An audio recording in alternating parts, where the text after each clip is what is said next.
Meeting is called to order at 4 o'clock on February 9th, 2023. Council would like to acknowledge the Ucluelet on whose traditional territories the District of Ucluelet operates. Audience members and delegates are advised that this proceeding is being video recorded and broadcast on YouTube and Zoom, which may store data on foreign servers. Are there any late items? No. I understand the Red Cross will present as part of item 10.1, Canadian Red Cross Community Assistance Team Partnership. I would like their presentation to occur immediately after we deal with the adoption of the minutes, which would make it item 5.0. And since we have no unfinished business, we'll just replace 5.0 unfinished business with the Red Cross presentation.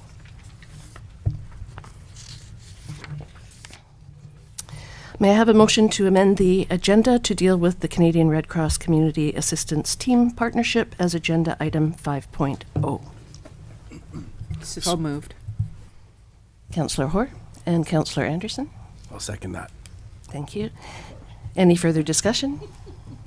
All in favor? None opposed and carried. We have 3 sets of minutes for adoption this afternoon. The first set is from January 24th, 2023, regular council meeting. Are there any errors or omissions?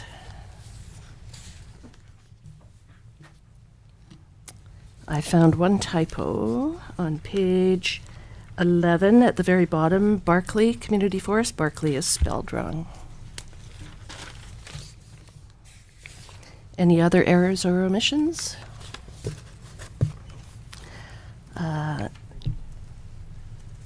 Hearing none, may I have a motion to adopt the January 24th, 2023 regular council meeting minutes as amended?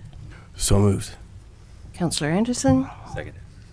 Councillor Mafty. Any further discussion? All in favor? None opposed, and that carries. The next minutes are from the January 31st, 2023 Committee of the Whole. Are there any errors or omissions?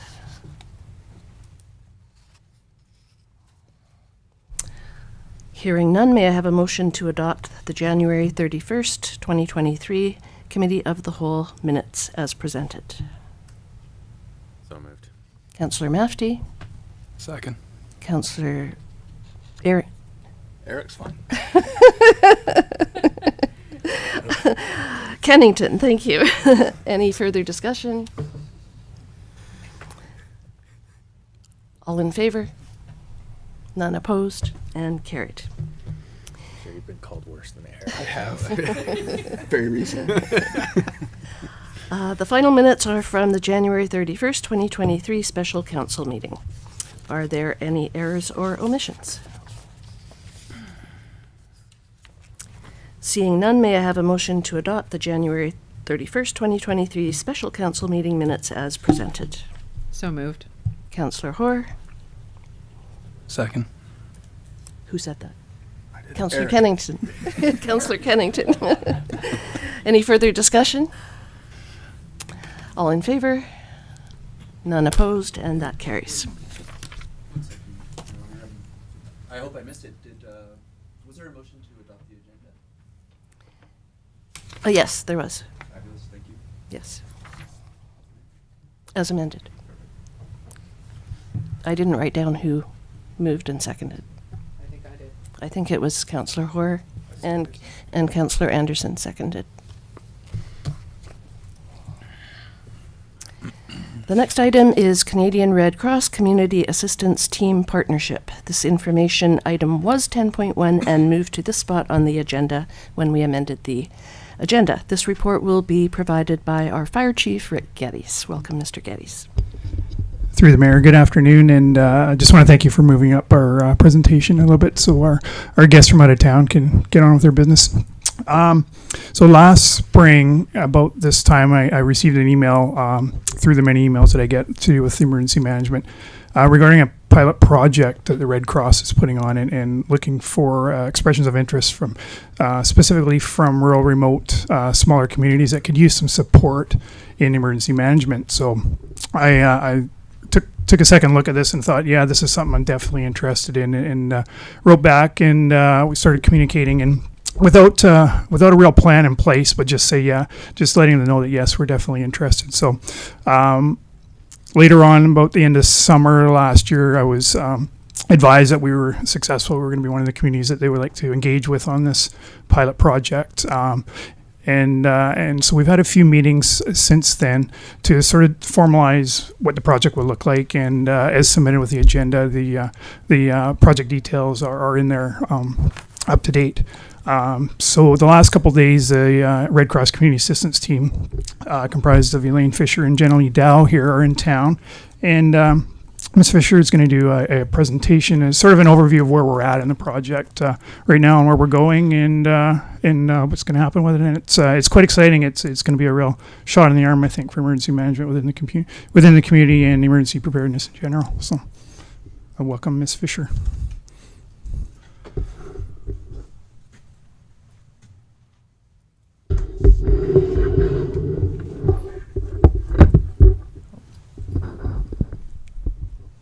There we go. I'll get set up. Is this to advance the slides? Yeah, it's just getting it set there. Okay, wonderful. Well, good afternoon, Mayor McEwen and district councillors and guests. Can everyone hear me okay? Is this on?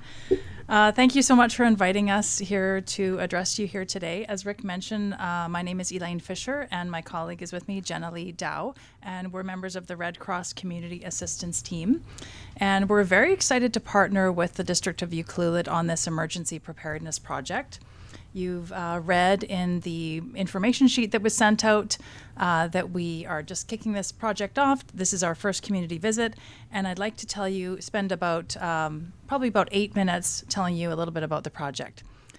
And do I press this? There we go. Haha. So if I've done my job correctly over the next few minutes, you'll come away with an understanding of who we are in the Canadian Red Cross Community Assistance Team, what the project goals are for our partnership with you, the scope, the deliverables, the timeline, and I'll tell you a little bit about the people we've already met with and the people we plan to meet with during this project, and take any questions that you might have. So first up, who is the Red Cross Community Assistance Team? The Red Cross is a name that most of you will probably recognize, but we're well known around the world for responding to emergencies and disasters. And a line of business that we're trying to emerge more is community preparedness. And we have a lot of campaigns around Be Prepared and grab and go kits and whatnot. And we launched this initiative called the Community Assistance Team a couple of years ago. It's a pilot project for BC and Yukon. And it's meant to engage smaller, rural, remote, or Indigenous communities on some kind of preparedness project to increase community resilience. And often what we find in smaller communities is that the emergency planner, in this case it's Rick, wears many hats. Rick's the fire chief, he's the emergency programs coordinator, and he can't get around to all the things he wants to do. We find this with a lot of rural, smaller, remote communities that we've worked with. And so the CAT project, or Community Assistance Team, we call ourselves the CAT, our goal is really to assist communities to increase their resilience by providing some kind of support on a defined project around preparedness or response. And our projects are community-led. So we don't come in with a prescriptive notion of what we're going to help the community with.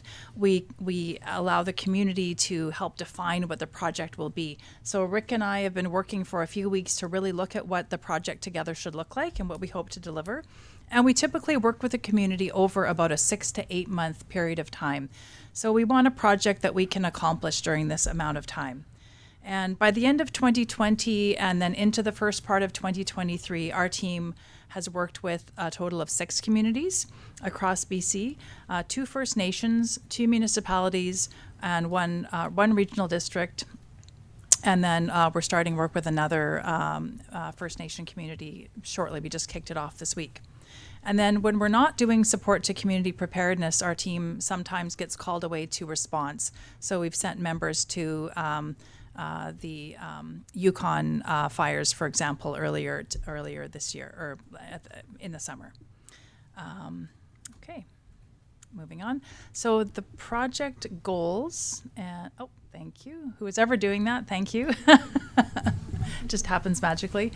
So the project goals are really fourfold. We want to increase awareness, understanding, and buy-in of Ucluelet's all-hazard emergency response plans and programs for both residents and visitors. We also want to assess how community members feel their level of preparedness is to either shelter in place during a disaster or evacuate if necessary. And we plan to do this via a survey that we're in the process of finalizing. The third goal of the project is to increase knowledge of your existing plans, so evacuation routes and procedures, for example. And then lastly, if we can, we hope to strengthen the capacity of local volunteers in an emergency. The Red Cross has 3 emergencies, ESS, Emergency Support Services volunteers already in Ucluelet, and we would love to increase that number. So where are we at so far? Our project scope, the first thing we wanted to do is really identify and map out who are all the involved parties involved in emergency preparedness in Ucluelet. Individuals, organizations, both government, non-government, identify any gaps and where we might help foster better communication. So we're in the process of doing that now, and in a minute I'll tell you who we've met with during the last couple of days.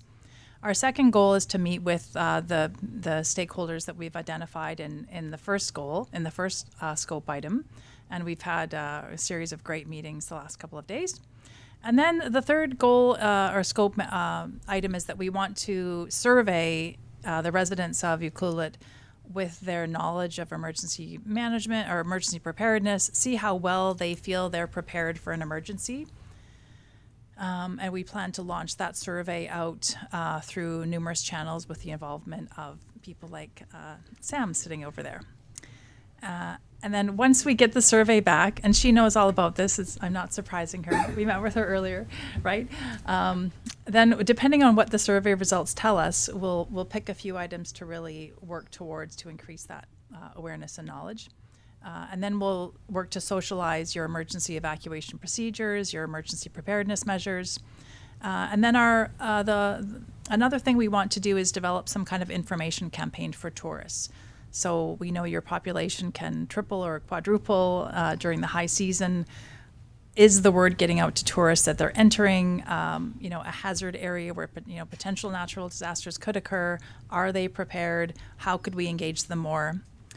And then at the end of it all, we prepare a report and we provide some recommendations to Rick on next steps that the community might take to continue this work. So during the last couple of days, we've had a great tour of the community from Rick. He's been an excellent host. Just want to thank him for all the time he's taken. Already a busy guy. But we've met with School District 70 in actually in Port Alberni. We've met with Lori at the co-op, who seems to be the hub of much knowledge in the community. Tourism Ucluelet. We've met within the district. We've met with the CAO, Dwayne, and then earlier today we met with Samantha in communications. And we have meetings planned with the regional district and with West Coast Search and Rescue, Royal Canadian Marine Search and Rescue. And we also had another great meeting. We just came from the Ucluelet First Nation and met with their emergency planning staff, and that just to start a conversation with them as one of your closest neighbors. So we're getting the ball rolling here. We're excited about the project, and we'd like to keep you updated as it goes along. But I'm done the formal part of the presentation for now, and happy to take some questions.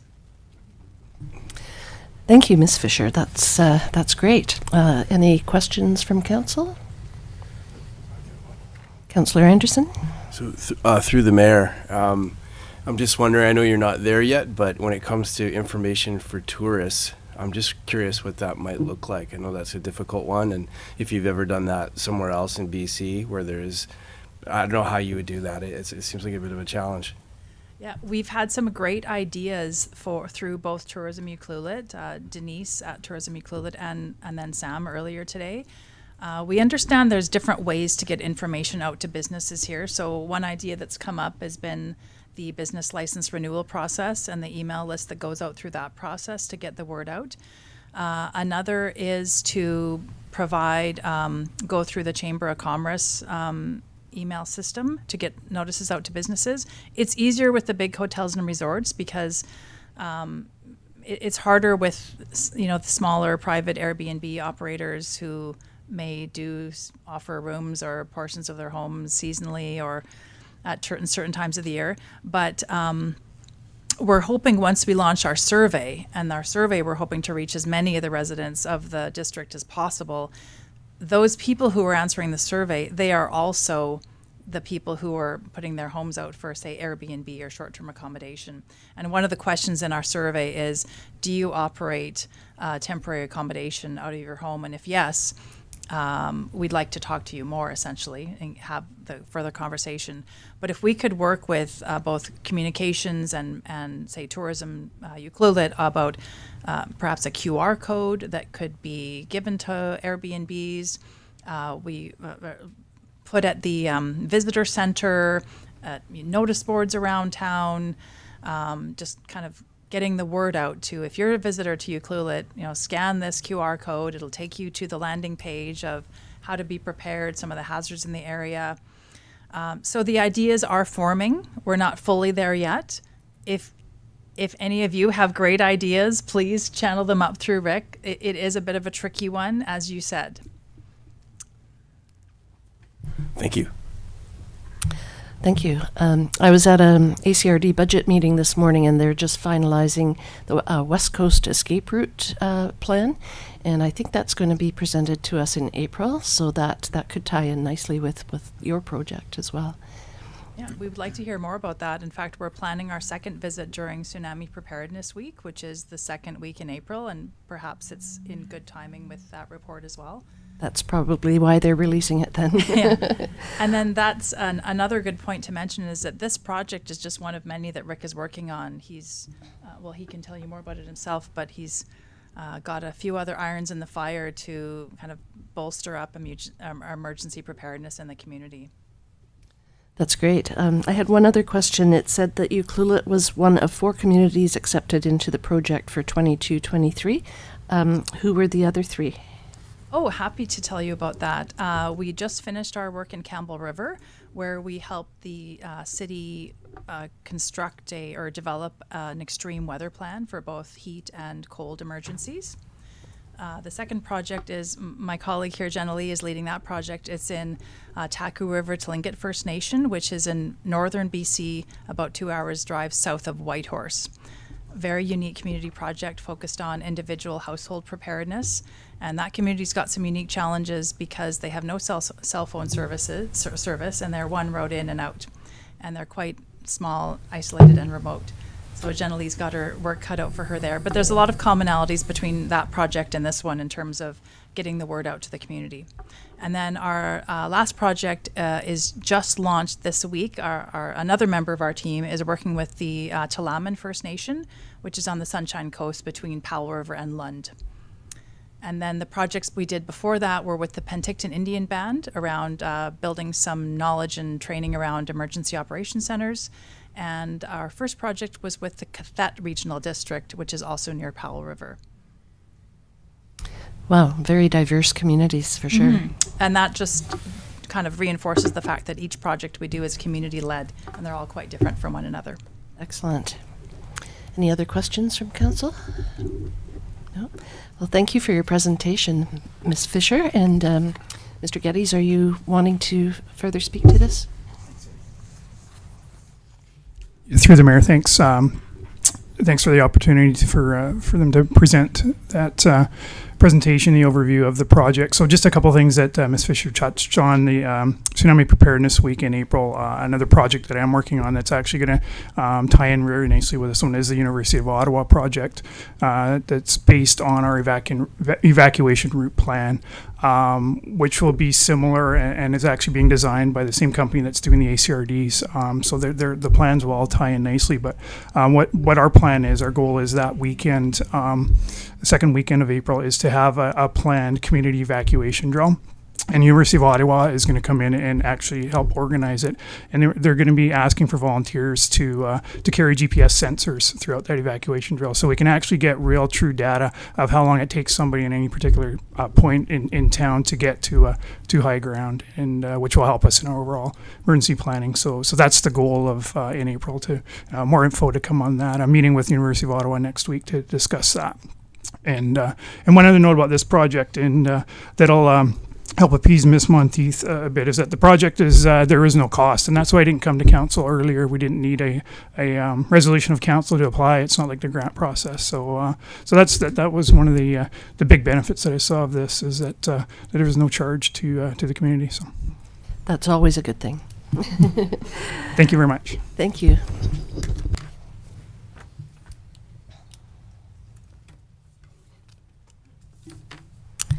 We have 2 bylaw items today. The first bylaw item is Revenue Anticipation Borrowing Bylaw number 1325, 2023. This report is provided by the Chief Financial Officer. Ms. Monteith, the floor is yours. Thank you. Through the mayor. The revenue anticipation borrowing bylaw is actually something that's pretty common within municipalities. It's something that we have to adopt every year as we carry a line of credit on our checking account. We don't use the line of credit, but if we want to have one in cases of emergencies, it's something that the bank requires us to have. I don't think we had one originally until 2020, when the pandemic hit and everybody came running into my office saying, I remember when logging and fishing kind of tanked and nobody paid their taxes. So I thought I better put a bylaw in place for that and have a line of credit on our account. But as it happens, we didn't need it. We've never used it, but it's still a good tool to have just in case we need it one day. So the formula is just based on, it's 75% of your taxes all in from last year. So that includes any taxes that you've brought in on behalf of others. So all of the ACRD taxes and taxes that we collect on behalf of them and remit to the province. So it's a standard bylaw. If we did happen to need to borrow any money, it would be the floating interest rate that day. So that would be the con of it. If we chose not to proceed with the bylaw, then we would the bank would cancel the line of credit at that time. So happy to take any questions. Thank you. Any question? Recommendation? Would council like to make a motion?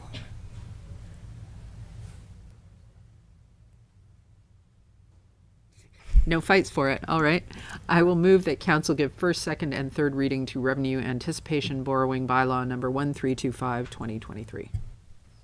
I'll second. Councillor Mafty seconds. Any further discussion? All in favor? None opposed, and that carries. Thank you.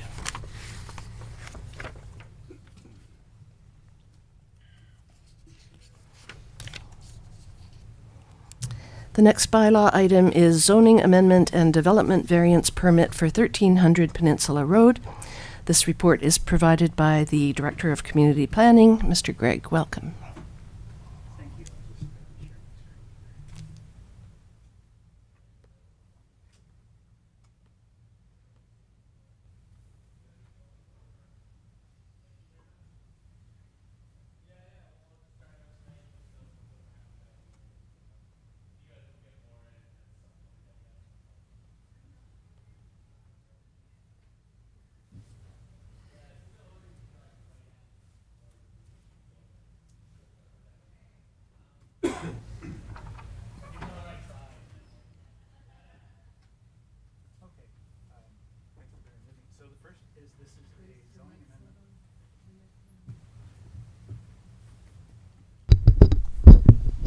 So that's probably a little better. So thank you. Through the mayor, this is a zoning amendment bylaw and development variance permit for 1300 Peninsula Road, which is a District of Euclid owned property on Peninsula Road right near Alder Street. And as council's aware, this is in conjunction with a report that came recently to council around the district is applying for a Canada Mortgage and Housing Corporation Rapid Housing Initiative grant to create some supportive affordable housing on the property. And so currently the property is zoned R1 single family residential, and the zoning amendment bylaw number 1324 would change the designation from the R1 to the R2 medium density residential, which permits moderate level support services housing and multifamily and other uses. So that is the most appropriate zone.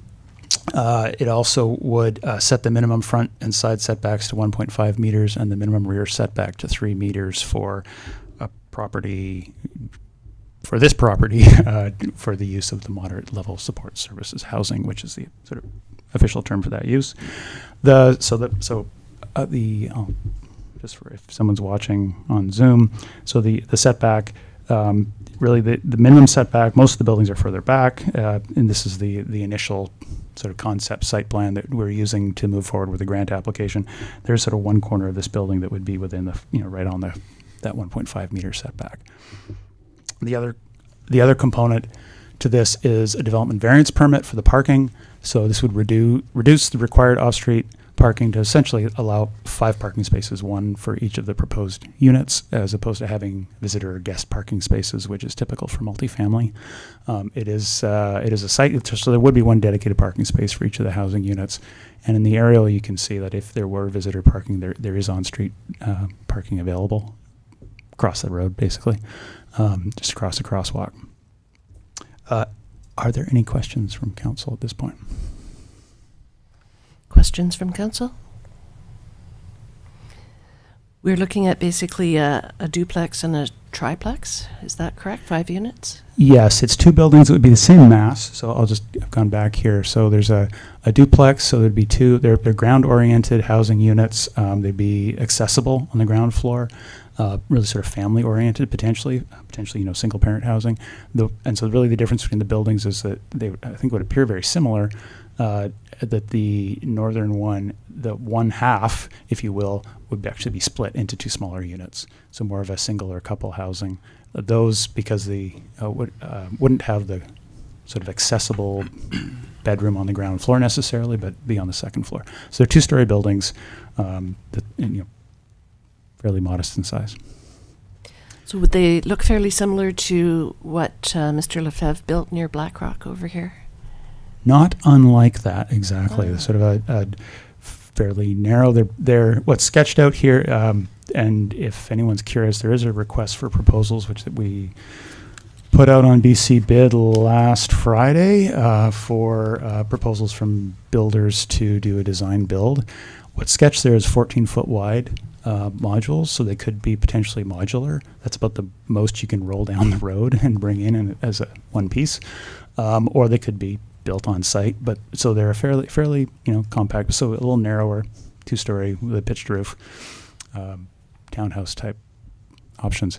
And I would just note that the zoning has been crafted to sort of suit what's being anticipated here, and for this to get it all lined up for this grant application, which would pay for up to 100% of the construction costs. The variance, technically, this is a district-owned property. It's a district project.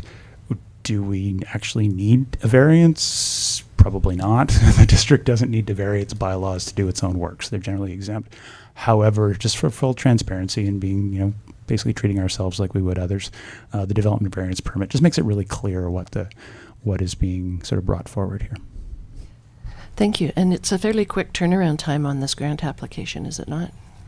March 15th is when it's due. So, there's a number of pieces that we're moving fairly quickly. They announced it in late December, and we've been scrambling a little bit. The timeline that we're on this, so the recommendation to council would be to give first and second reading to the zoning amendment bylaw, and that we would then give notice for a public hearing on both the zoning amendment and the variance. That would likely occur in the March 14th council meeting, just given the timing for the notification. assuming all is adopted, we would then submit the grant the next day. Excellent. Okay, I see there are staff recommendations. It would be appropriate to move them separately, I believe.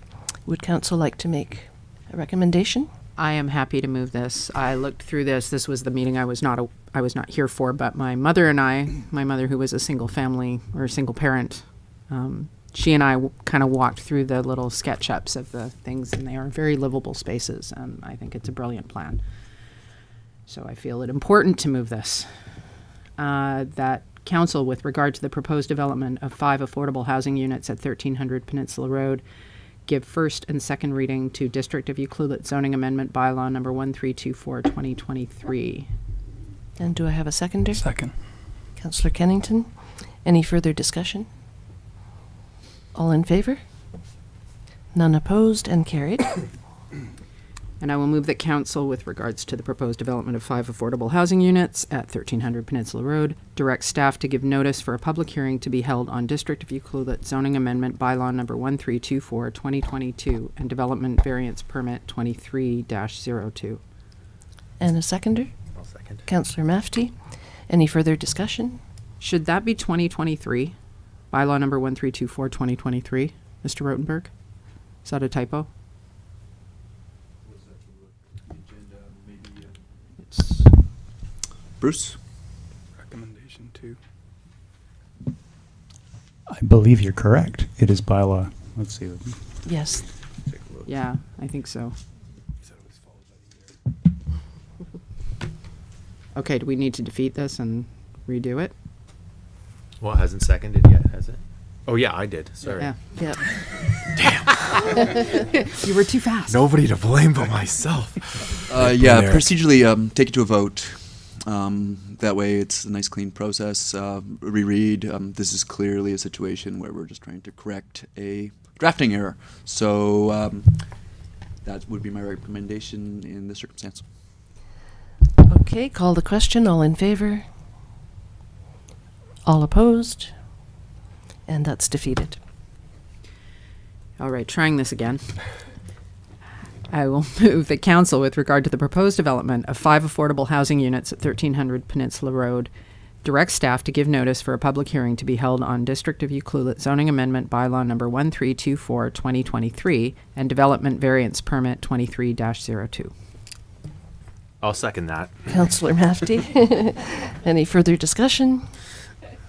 Good catch on that, Councillor Hoare. All in favor? None opposed, and that carries.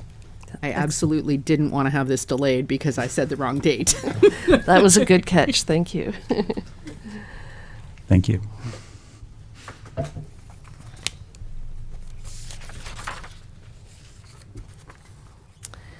We have 3 report items on today's agenda. The first report item is development permit for 449 Matterson Drive, Lot 16, rental building. Since this is an application for a development permit, after the Director of Community Planning presents the report, the applicant will have an opportunity to address council. Mr. Gregg, over to you. Thank you.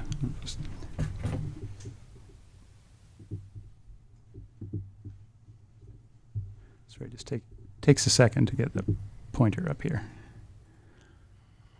There it is.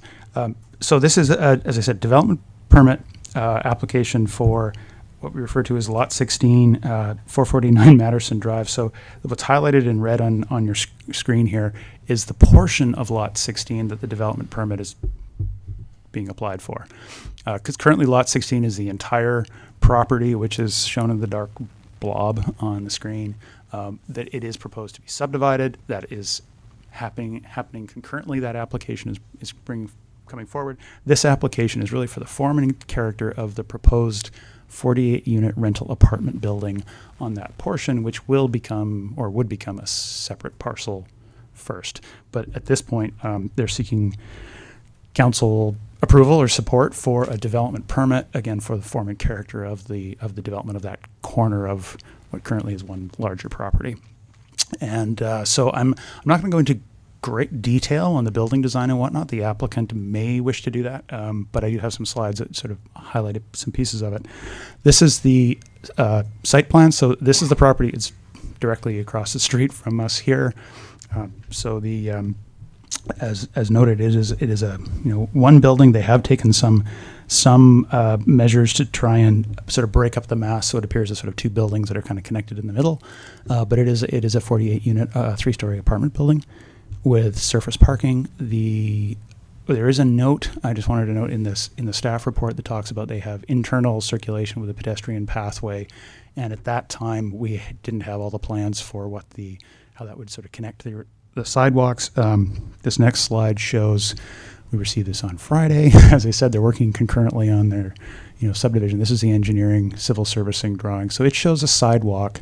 So I'm just going to highlight that's that internal walkway in front of the building. But the sidewalks for the new road that would be beside would also connect to a sidewalk that runs along the edge of Marine Drive. So they are keeping trees along Marine Drive, but they would be putting a new sidewalk that would connect to the corner and the crosswalk. That would also come up Matterson to connect to their new walkway.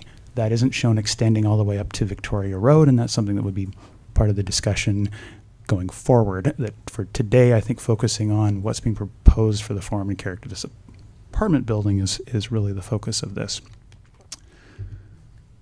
So they have provided some pretty detailed plans, building elevations, and color, materials palette. Generally, these comply with the design guidelines, in our opinion, that are in the multifamily development permit area guidelines within our official community plan bylaw. So on the right-hand side of the screen there, the materials they're proposing are basically a mix of fairly practical, but also West Coast type materials of some corrugated metal siding, but also hardy plank, or as I should say, the cementitious siding, and mixed materials. And also there are some details in the building which are sort of timber framing as well.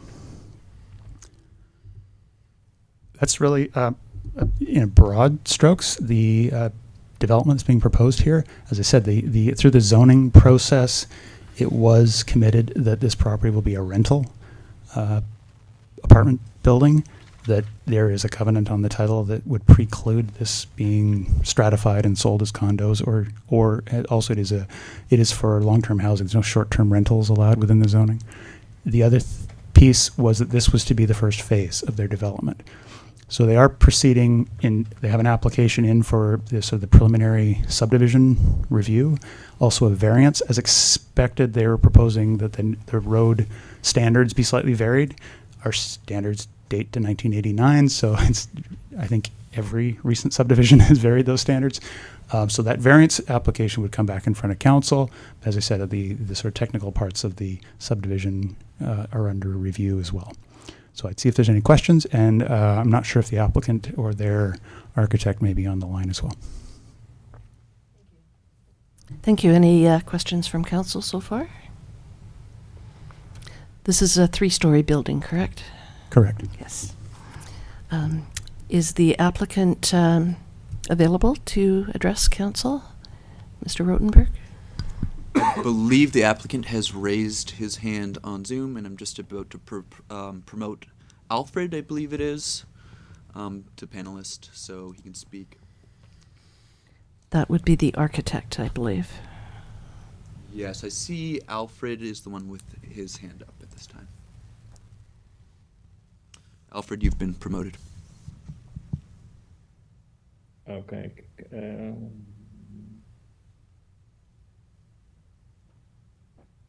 It doesn't seem I can do video, but...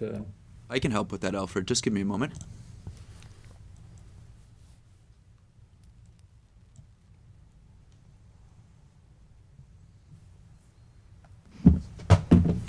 Okay, Alfred, you should be able to turn on your video now.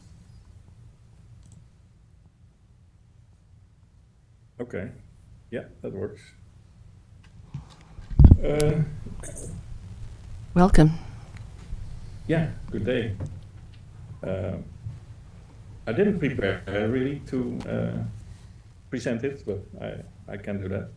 So let's give it a try. So what we try to do is, of course, a affordable building, but with respect to the surrounding and Euclid and design elements that are in Euclid, and still trying to make a very efficient building with the 48 units in it, with a floor plan that is probably very spacious for a lot of people, with bike storage,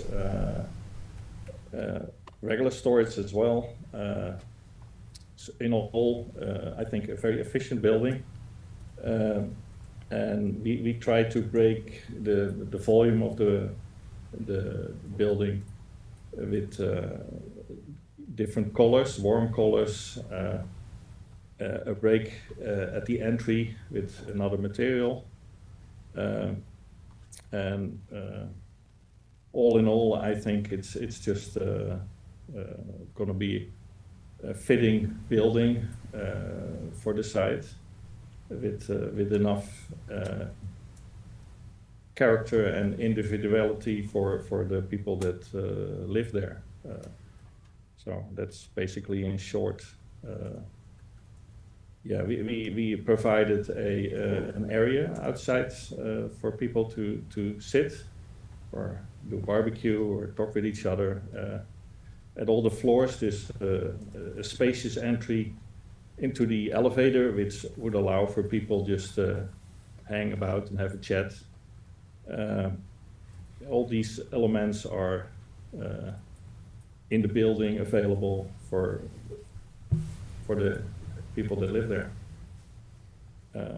Yeah, and the landscaping is well done, I think, too, by Kara McDonald. And it fits nicely in with the native planting in the surrounding.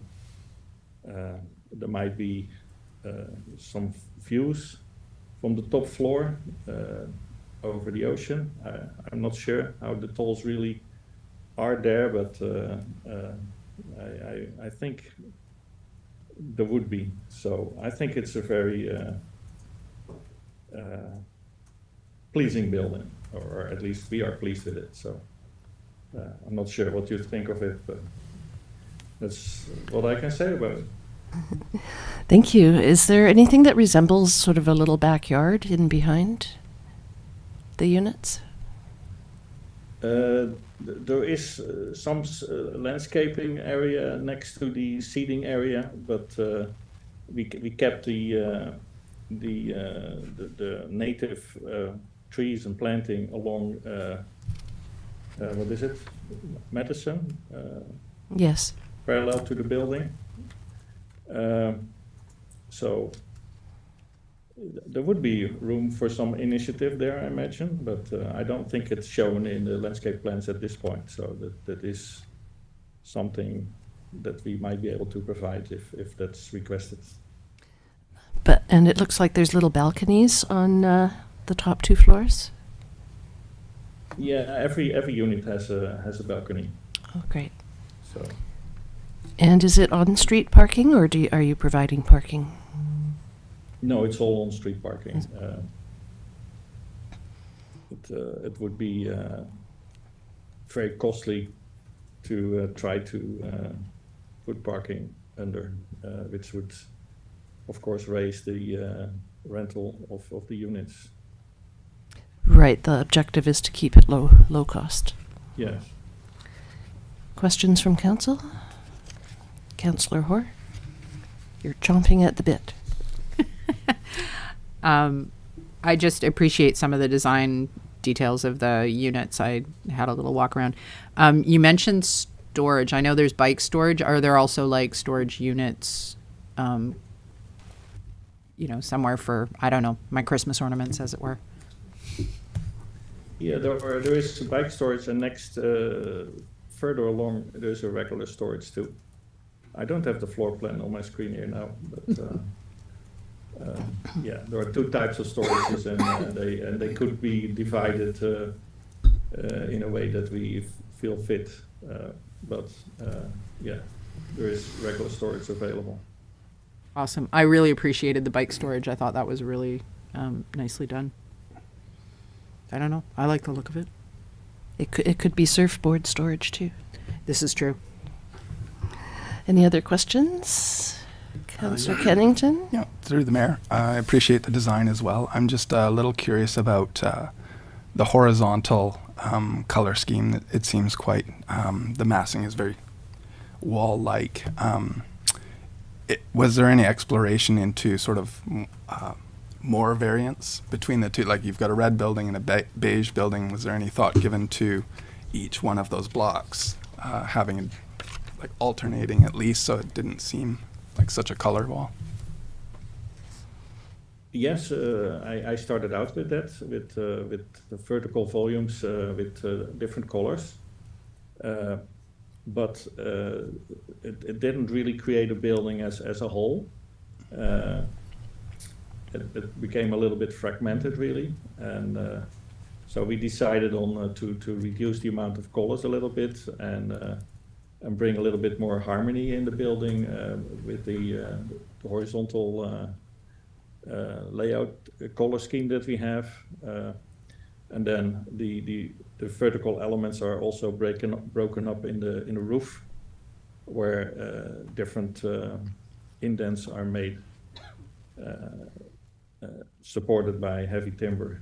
So in all, we played with a couple of alternatives in the design, and we all agreed on this design in the end. Okay, thank you. Any other questions from council? Councillor Anderson? For this phase A, is there, I know this is just starting now, but is there an estimated time of completion for this first part? I don't know. That's a difficult question. That is depending on contractors and the time that it will take to get building permit application drawings together and all the engineers on board. So I cannot tell really. Early for that question. Thank you. I don't see any other questions, so thank you for being available to us, Mr. Korperschok. I hope I didn't say that terribly. It's a difficult name. It's a Dutch name. Thank you. You're very welcome. I see there is a recommendation. Would council like to make a motion? And should these three be done separately, Mr. Rotenberg? No, these motions actually can be done in conjunction. Okay, thank you. We'll move that council authorize the Director of Community Planning to execute and issue development permit DP 22-18 for the property at 449 Matterson Drive to allow the construction of a 48-unit rental apartment building and associated driveways, parking, and landscaping, subject to A, final registration of the subdivision of the Lot 16 property to create the proposed Lot A apartment building parcel at 449 Matterson Drive, as well as B, provision of all on and off-site works required to access and service the 48-unit rental apartment building, including but not limited to roads, sidewalks, landscaping, parking areas, potable water, sewer, stormwater management, electrical and data services, and C, provision of a landscape deposit for 125% of the estimated costs of hard and soft landscape improvements on the property. Thank you, Councillor Mafti. Do I have a seconder? I'll second that. Councillor Hoare, any further discussion? Hearing none, all in favor? None opposed, and that carries. Thank you. Thank you.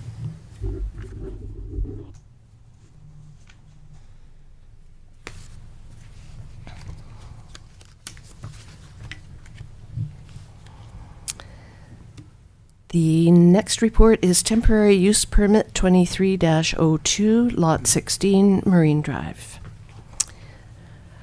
The planning assistant will present this report. Since this is an application for a temporary use permit, after the planning assistant presents, the applicant will have an opportunity to address council, followed by members of the public. Ms. Whitney Brown, welcome.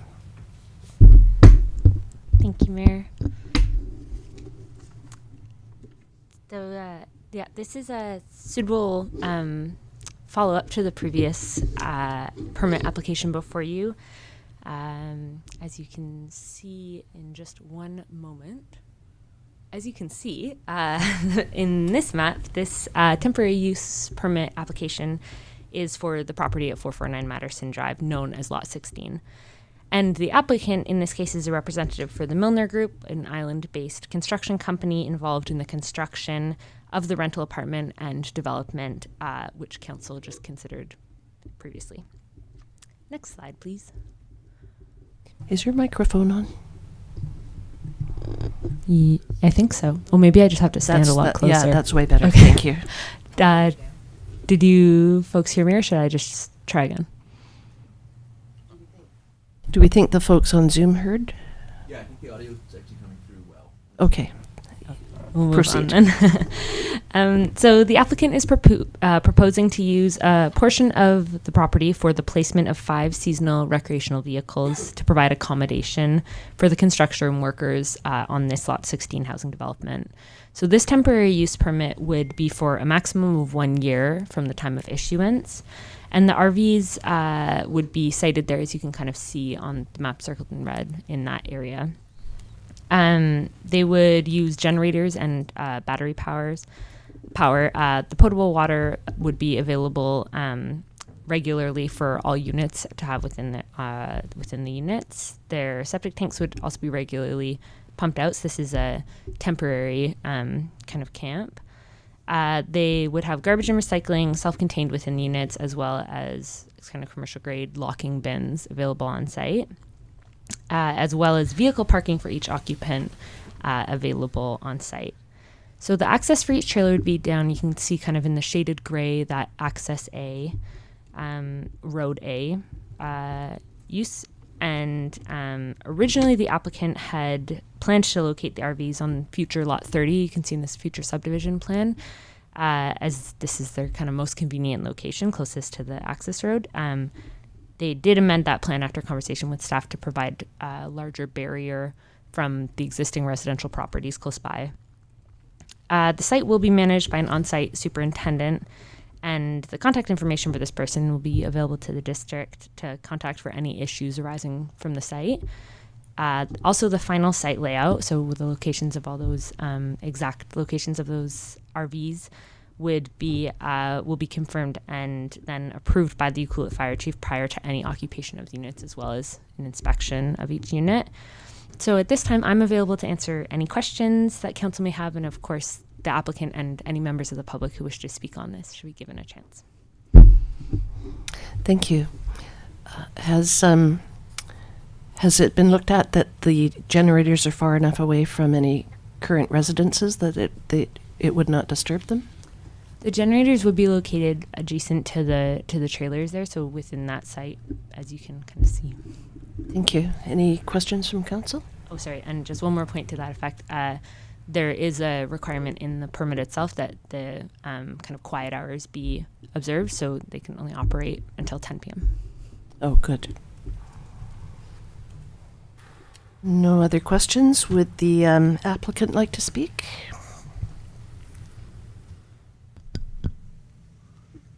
I don't see any raised hands on Zoom at this time. Oh, and now I see raised hands on Zoom.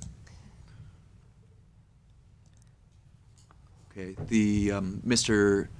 Cochran is unmuted at this time.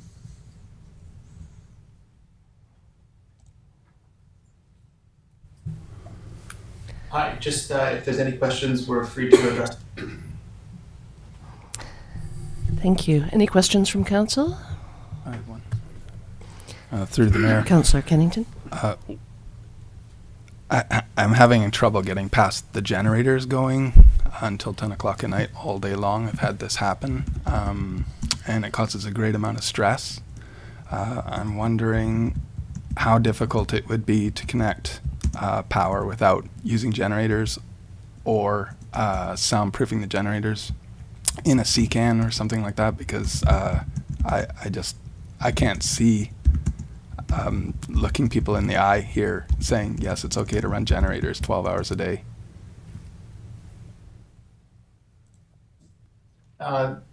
The members that will be at the camp will be working all day. So the use of the generators would be the first thing in the morning or at the end of the day. And there would be a whisper quiet RV type generator that would be approved in an RV park. So the disturbance should be pretty minimal, and they would definitely not be running all day. Except on weekends. Are they working 7 days a week? No, we're not working weekends, and they will not be there during the weekends. They're coming back to Nanaimo on the weekends. Okay, thank you. Anyone else? I have a Councillor Mashty? It is just a general question, maybe to district staff. If, as a private landowner, I buy a lot and I want to, build on my own lot, would I be? What are my options if I wanted to be issued a temporary use permit to camp on the lot as I do the work? Not me personally, but an individual. Through the mayor, we do have a program for temporary use permits for residential RVs, which I believe there's a pilot project launched in 2021 around it. So there is kind of a process in place for it's the same kind of thing, a temporary use permit application for a maximum of 3 years. If that's the process for private landowners to go through, and I'll just direct a follow-up to the Director of Community Planning. Can you hear me okay? Okay. So through the mayor, what Ms. Whitney Brown has described is absolutely correct. If a property owner wanted to use that for a commercial, staff accommodation, to have a, temporary use permit for someone in an RV, we've had a number of those issued. For if the question was like, as a residential single family property owner, if you wanted to have an RV sort of as a parallel with during construction, our zoning bylaw allows that with a security deposit. So it needs to be approved, but it doesn't need a temporary use permit because that is actually allowed use for single family lots that, you have a trailer for a year while you're under construction. I think many residents have sort of seen that throughout town. That is in the zoning bylaw. Thank you. Any other questions from council? Councillor Hoare? I'm still stuck on the noise of generators. Do we have any idea, through the mayor to staff? So standard generator is however many decibels versus what was the term, whisper quiet RV generator? Do we know? Because I know when the power's out and our generator's running, it's pretty obnoxious. And if I were the neighbor and that was running all evening, it's one thing when the power's out. We all know that there's going to be generators running around us. It's another thing for that to be going like day in, day out, 5 days a week, 52 weeks a year. I believe the applicant responded that it would be early morning and later in the day and never on weekends. Yeah, it's still. It's about the level of noise, as well as I understand that it would be, say, from 5 to 10, but my concern is like what kind of level of noise are we talking about, decibel level? Mr. Gregg, any ideas? I think there's a pause here. Through the mayor. I couldn't quote a decibel level comparison. We haven't done that analysis or comparison, so I couldn't speak to that. If that were important to council, certainly we could look into that and bring that back to council. And so the other question, maybe I think the question was floated around extending power. Whether those options have been explored, that's the kind of thing that could be part of a conditional approval if that's the direction the council wanted to go to, I suppose. That may be a better question for the applicant, if that's a feasibility. Mr. Cochran, have you explored the use of power cords rather than generators?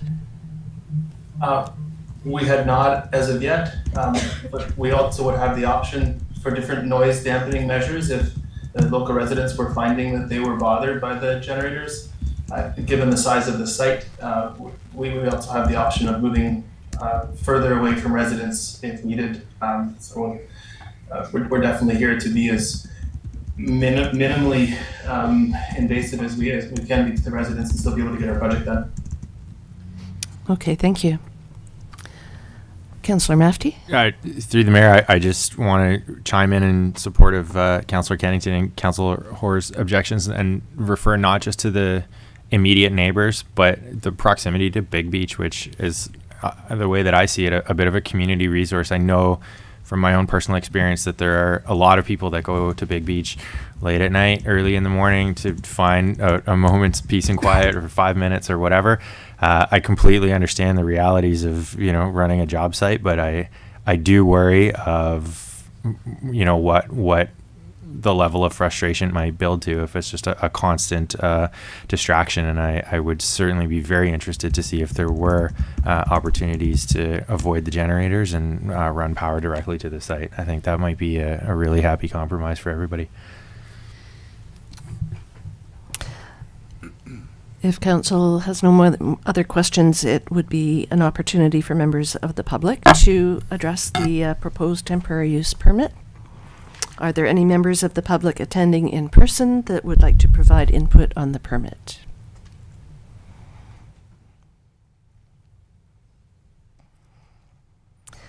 Are there any members of the public attending via Zoom or telephone that would like to provide input on the permit, Mr. Rotenberg? Click the raise your hand icon if you are online and *9 if you are calling in. So it looks like the applicant has his hand raised at this point in time. I do not see any other members of the public, although there's one member of the public that's an attendee, and we have received a couple emails. Okay, should we ask the applicant why his hand is raised? Did you wish to say something further, Mr. Cochran? Yes, thank you. We are fully open to looking into getting a temporary hydro pole and service run into the site if needed.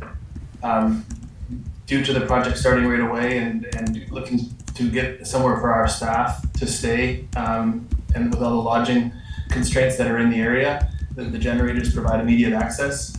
But we're fully on board if needed to get a temporary hydro service brought in. Okay, thank you. And any emails that you would like to read out to us, Mr. Rotenberg? Thank you. We have an email from Destiny Pruchny, 1449 Victoria Road, and it says, Dear Mayor and Council members, thank you for the opportunity to provide feedback regarding the temporary use permit requested to allow RVs to camp on the Lot 16 development. I would like to voice my strong opposition to this request. I live adjacent to Lot 16 and am concerned with allowing a temporary campground on an undeveloped, unserviced lot in a residential area. I'm concerned that running a generator to provide electricity will cause noise pollution that will negatively impact the neighborhood. There are suitable campgrounds available in our community, so I urge you to direct the developer to find local accommodations that are more appropriate and that contribute to the economy. Thank you for your consideration. Regards, Destiny Pruchny. The second item is from Deborah McMillan, 445 Marine Drive. It reads, Dear Council members, I live in the neighborhood of Lot 16, and I am writing to voice my opposition to the temporary permit application for RV spots. Not only am I opposed to the idea of workers being able to simply set up RV spots on undeveloped land for such a long period of time, but there are issues that need to be considered, such as noise, sanitation, and wildlife. Additionally, there are already existing campgrounds within our community that could potentially house these people, thus contributing to our local economy while avoiding any of the aforementioned issues. The development will already cause a great deal of noise pollution during regular working hours for the foreseeable future, and adding the noise of generators during the rest of the day is not something I believe anyone would want near their home. Therefore, I urge you not to allow this temporary permit and instead to look for more suitable alternatives. Sincerely, Deborah McMillan. That's all that's in the community input box at this point in time. Okay, thank you, Mr. Rotenberg. I'm going to call again for in-person speakers. Anybody in the audience that would like to speak? And I'll call again for members of the public attending via Zoom or telephone.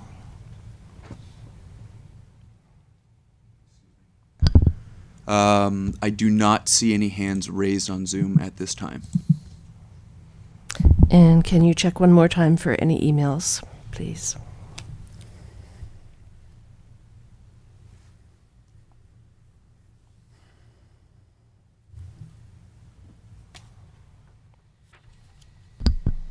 No additional emails have been sent to communityinput@ucluelet.ca. Or, excuse me, received at communityinput@ucluelet.ca. Okay, thank you. Any further comments from councillors? Councillor Kennington? Through the mayor, after hearing the letters that were written in, it does make sense. It's early in the year. It should be possible to find accommodation at a campground in the local area. I think the neighbors have been through a lot. This has been contentious, and I think just the stress of it, I think one more peaceful summer is in order, so. Thank you. Councillor Mafty, any further comments? I feel like in theory I could go either way on this. Personally, I have concerns about the noise. Personally, I also have concerns about the wildlife. I know from working with Bob Hansen and WildSafe BC, this is exactly the type of situation that disproportionately leads to negative human-wildlife interactions. I definitely believe that the proponent is acting in good faith. It's a reasonable proposal, but I have my own doubts, and hearing the feedback from the neighbors, I'd be inclined to agree with their suggestion that the proponent find an alternative. Thank you. Councillor Anderson? Again, I could have gone either way on this. Originally, I thought that, it would be short-term pain for long-term gain with 48 units. But if there are neighbors with concerns on Victoria, then I'd have to agree. It seems like it would somewhat placate people to have that hydro pole put in, but again, it sounds like there were other implications as well with just having campers back there. So yeah, I would lean on the side of saying no at this point. Thank you. Councillor Hoare? Yeah, the noise is a big one. The hydro pole might, if they put in a temp hydro pole, might help. But as Councillor Mafty said, there is the potential for some serious wildlife implications there. Not good ones. Fewer bears that go down in a year, the better. And we know they pass through that area.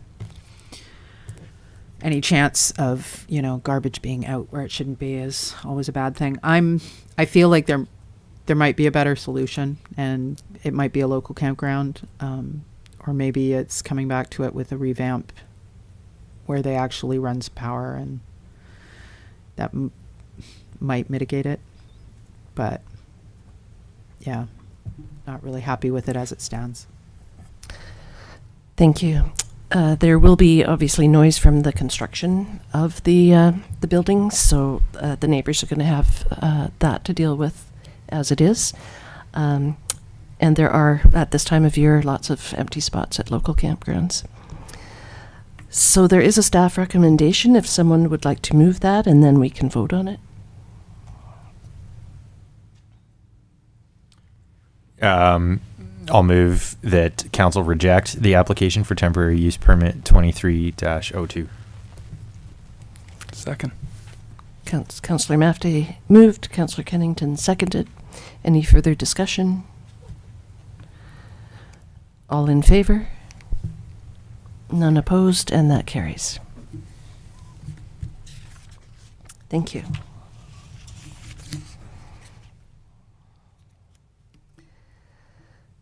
The final report is Development Variance Permit 2301-01, which relates to the property at 651 Rainforest Drive. This report will also be presented by the planning assistant. And since this is an application for a development variance permit, after the planning assistant presents, the applicant will have an opportunity to address council, followed by members of the public. Welcome back, Ms. Whitney Brown. Thank you. So this is a development variance permit, as the mayor mentioned. This is for a property at 651 Rainforest Drive. And the applicant is the owner of this guest house zoned property and is seeking to vary the interior side yard setback from the 7.5 meters, which is required by our zoning bylaw 1160, to a setback of 4.3 meters from the lot line to allow the construction of a guest cottage and associated deck. So the applicant has an existing building permit for this property and has two guest cottages built. However, the proposed location of the third guest cottage requires a variance to occur prior to building. And the area where the applicant is proposing to locate the guest cottage has been formerly used as sort of an informal trail and is already a disturbed area, reducing the need to clear additional vegetation or any other trees on the property if it could be located here. So the applicant's property borders onto municipal parkland on the interior side yard setback in question. You can kind of see from the aerial photo there. And you can also see the siting location within the setback on the image to your left. So once again, I'm available to answer any questions council may have, and the applicant should be given an opportunity to speak as well. Thank you. Questions from council?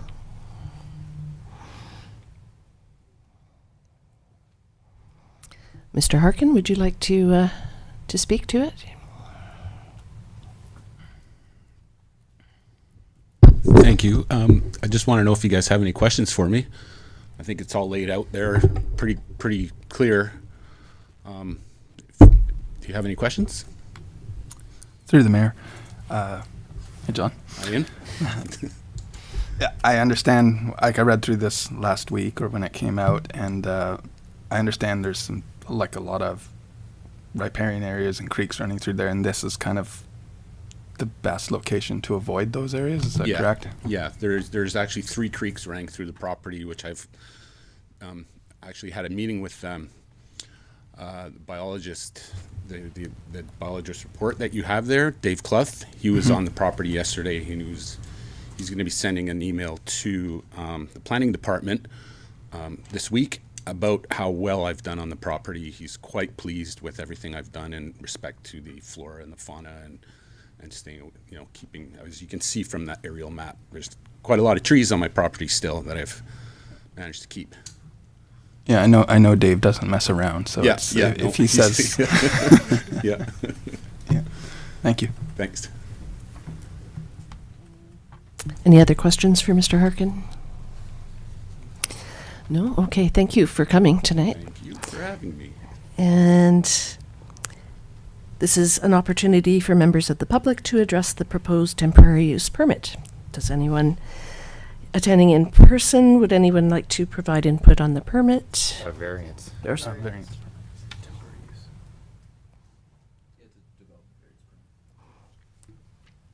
That's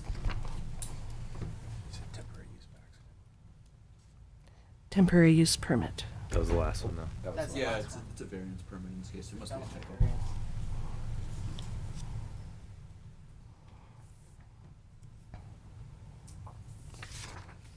651 Rainforest. Yeah. So it's not the permit. I can provide some clarification. So this is a development variance permit. And just like a temporary use permit, there's got to be an opportunity for members of the public to provide input. So that's what we're doing. Right Okay, the wording is just wrong on the this piece of paper. now. Okay. All right. Does anyone in person wish to speak to this development variance permit?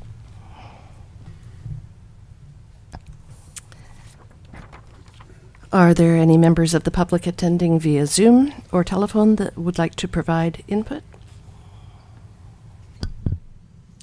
I do not see any hands raised on Zoom at this time. And have we received any emails on the permit on the development variance permit at communityinput@ucluelet.ca. No emails regarding this development variance permit. So I'll call one more time, and again for in-person speakers and any members of the public attending via Zoom or telephone.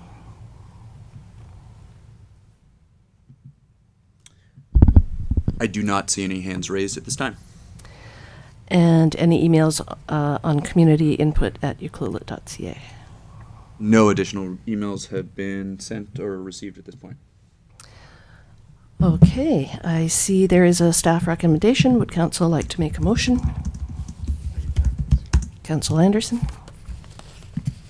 I'd like to make a motion that council authorize the Director of Community Planning to execute and issue development variance permit DVP 23-01 to allow the construction of a guest cottage and associated deck with a minimum interior side yard setback of 4.3 meters from the lot line, whereas section GH 6.1 of the Ucluelet district, or the District of Ucluelet zoning bylaw number 1160 2013 requires 7.5 meters for an accessory guest cottage.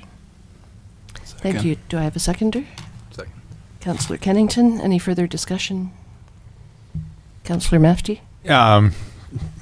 With all due respect to Mr. Harkin, this strikes me as a kind of classic example where, again, we have to weigh the individual versus the whole. And, you know, even at our last meeting, we rejected an application, the logic being, you know, the rules were known to the applicant. And I just struggle with the notion that every time we approve something like this, it not only sets a precedent, but it sort of, you know, weakens the rationale behind setting these rules and deciding on these setbacks in the first place. And so I completely understand where Mr. Harkin's coming from. The logic is there. I'm just struggling with, you know, basically having someone say, well, I knew what the rules were and now I'd like a variance.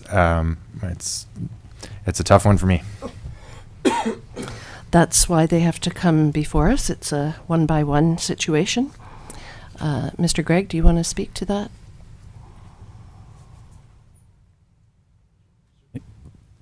Through the mayor, in terms of a setting sort of a precedent, I'd say that the decisions of council, they're unique, that it doesn't mean the neighbor would deserve the same variance, that it should be considered on its own merits at that time. It certainly may set a perception of a precedent, but it doesn't, you know, force council to approve the same thing, you know, next week for a similar application even.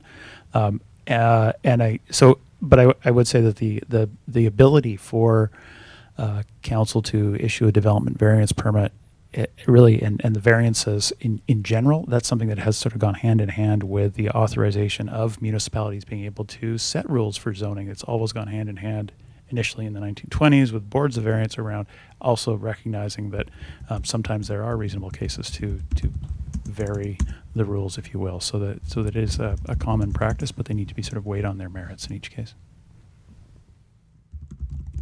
Thank you. Councillor Anderson? Sorry, I also wrestled with this earlier in the week, and I thought about it, because exactly what we were doing before by saying some people couldn't. There was a green space covenant issue before, and I talked to a couple of people about this, and what won me over in this case, and I know exactly what you're saying, was that in this property, he's essentially getting the variance to go out of his way to work around this riparian zone, which seems to be in the best interest of the flora and the fauna that are there, which kind of made sense to me, as opposed to, you know, someone who just wants to, you know, put something different on their property that goes against like a covenant, for example. So that one won me over, but I do know what you're saying. Any further discussion? Councillor Hoare? I'll just comment that, I mean, the last one that we struggled with actually did have a green space covenant. That doesn't exist on this one. It's solely a setback.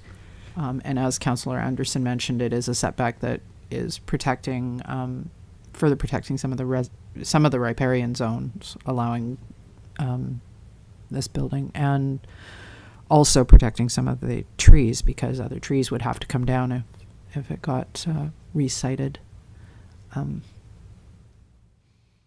But I do understand that, you know, they seem, when they come back to back like this, they seem really similar, but they, you know, the rules affecting each property are quite different in this case.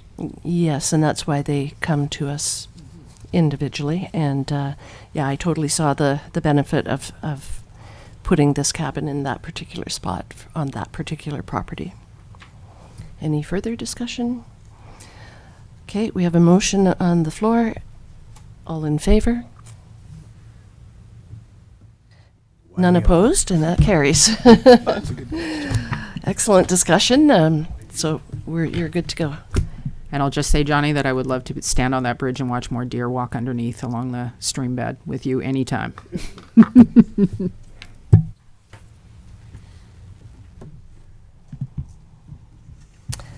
Are there any notices of motion?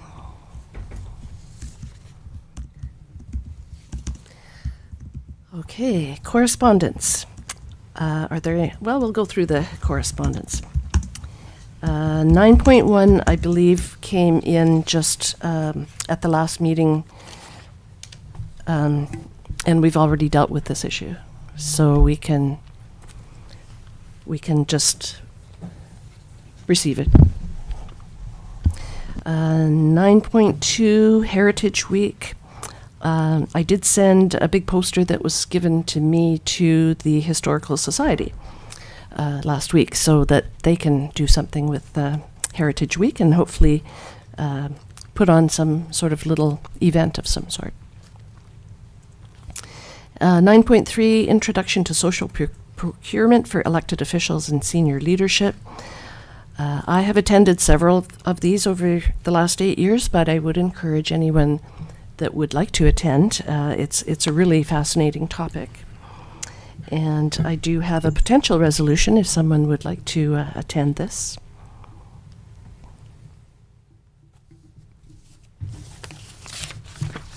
I would love to, but I'll be receiving flowers at work. Guaranteed. Wednesday at 10. This is Wednesday, April 12th at 10. Anyone interested? I'm not available, fortunately. Councillor Anderson? Just checking my calendar. Check all the versions of the calendar. Oh, babies do that day. I think the baby's due in March. Too soon to talk about that. You know what? I'll just say yes. I like that attitude. Attaboy. Just gonna jump right in there. I will attend. That's why there's a baby. Okay, so I will move that Councillor Anderson represent the District of Ucluelet at the British Columbia Social Procurement Initiative Workshop scheduled for April 12th, 2023. Do I have a seconder? I will second that. Councillor Hoare. Any further discussion? All in favor? None opposed? That carries. Thanks, Sean. That would be hilarious. Opposed. April 12th. Yeah, it's the week that we have ADS.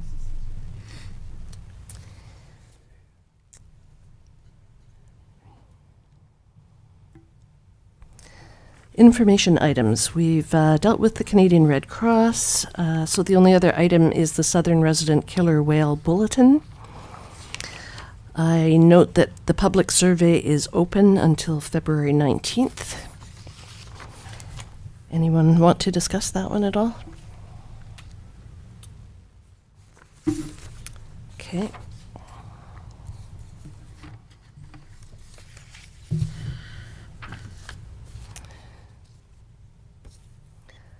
Okay, mayor's announcements and council committee reports.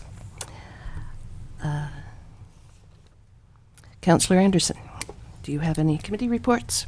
I do not have anything to report at this time. And Councillor Hoare? First, turn on your mic, Jen. I attended January 28th. I attended the Regional Library Board. That was really interesting. Met lots of great people. Just getting my feet wet. I'm sure I'll have more next time. And February 1st, I attended the Wild Pacific Trail Society meeting.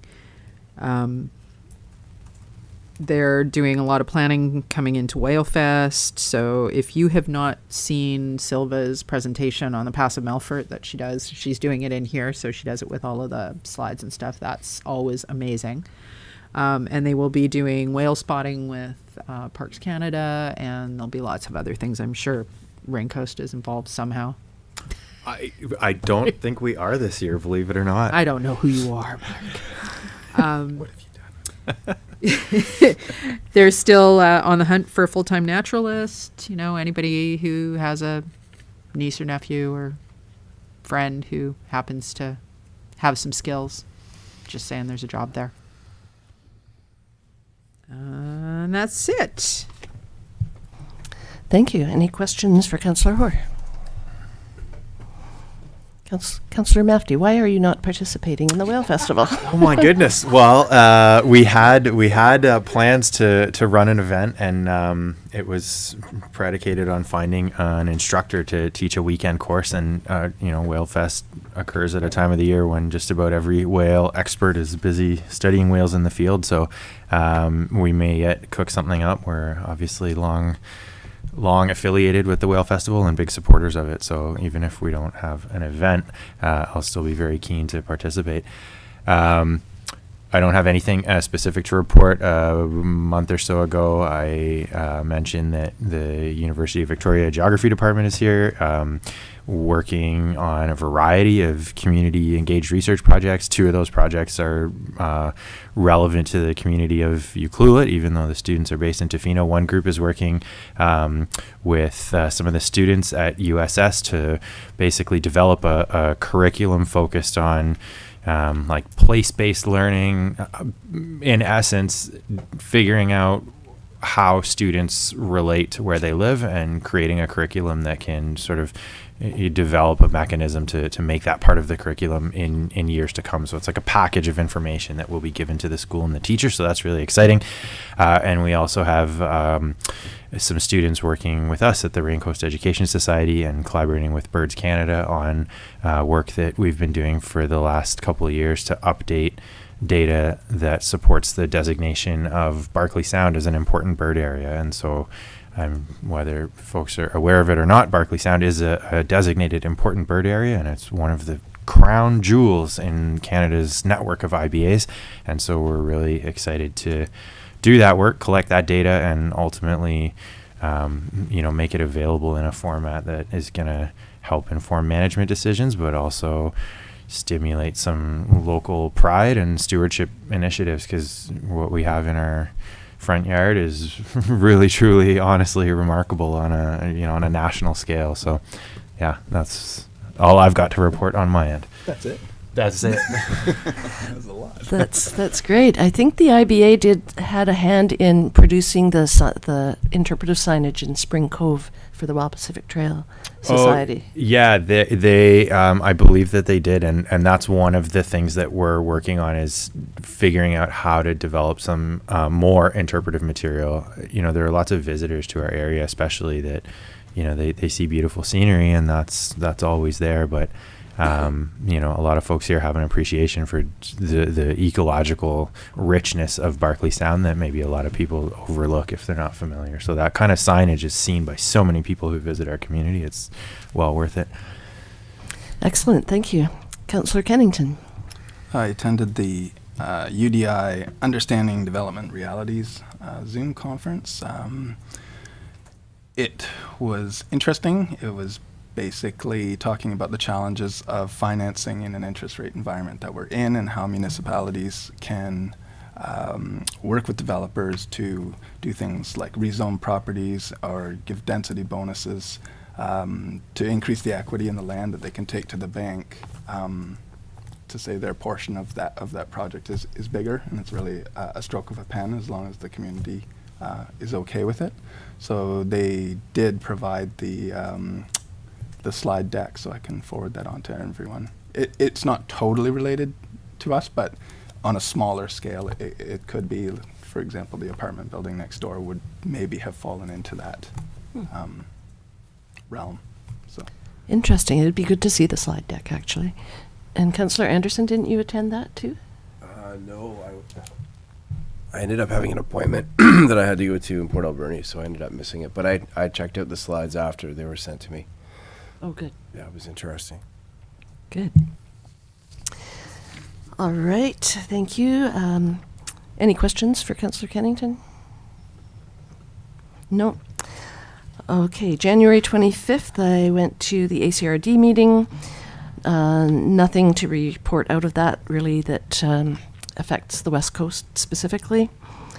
January 31st, we were all at the Committee of the Whole meeting where the societies came to us, and it was so nice to see the room full of people, just like the good old days, 2019. And they were speaking to their grant in aid proposals to us. And the same day, we had our second budget meeting. February 1st, I was at the ACRD for an all-day session on developing a code of conduct. And this was in our agenda package a few meetings ago. And this was conducted by Al Sebring. He was no longer, but was the mayor of Cowichan for quite some time. And he did come with a draft code of conduct, but he distributed it one page at a time. So we all got page 1 and had to comment on it, and then we all got page 2 and had to comment on it. So What a tease.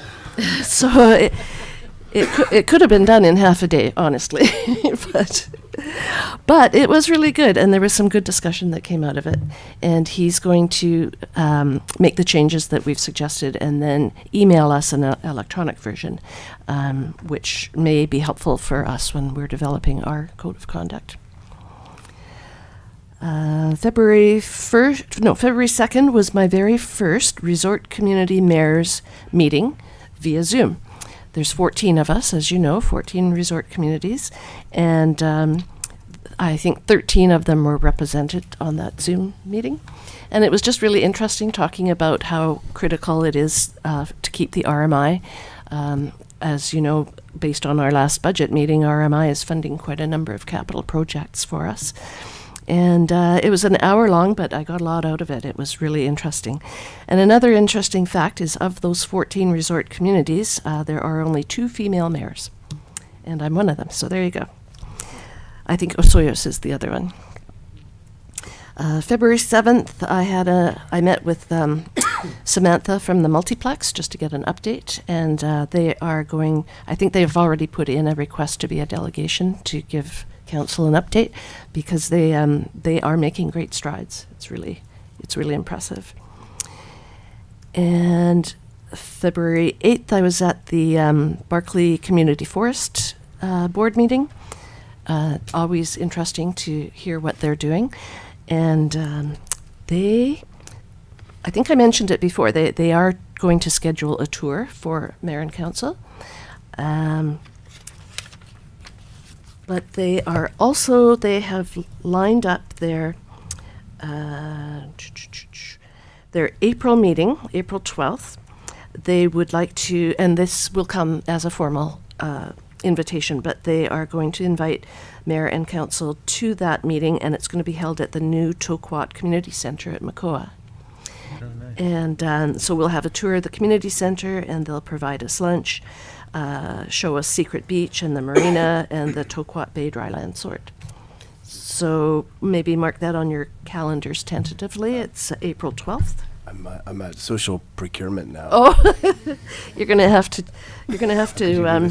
sign up for social procurement and get the slide deck, but come with us to Makoa. What's the time? Do you know the time for that? 10 o'clock start. Yeah, I'll be unavailable.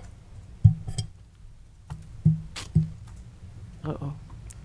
I might be able to be there for like half an hour and then I'd have to leave, but maybe. Okay, well. Okay. 10 o'clock start. 10 o'clock start. And then that same day, February 8th, I was at another ACRD meeting. Again, nothing really pertaining to the West Coast necessarily, other than there was a presentation by Joanne Sales from Broombusters, and she typically presents to us every year as well. It's that time of year to think about cutting broom. Oh, I got a special set of shears for that.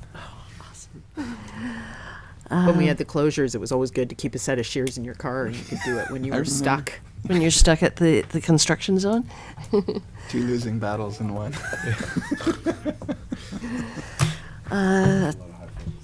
I was at the ACRD budget meeting from 10 a.m. till 3:30 today on Zoom. So I'm really happy that this meeting is going to be ending soon. Tomorrow I have an Island Health update, a Zoom call with Island Health at their request. And I also have a call with our MLA, Josie Osborne, in the morning. Some sort of announcements coming down the pike, and she wants to let Dwayne and I know about it. And then, of course, we're all in Nanaimo February 15th to 17th for the LGLA conference. And I just heard today that AVICC has just opened for people to register. Yes. So encouraging staff to get us registered ASAP for that, mainly for hotel spaces, because it's in Nanaimo again, so it's going to be exactly where we're going to be for LGLA. So hopefully we can get in at the Coast Bastion again for that one. Any questions for me?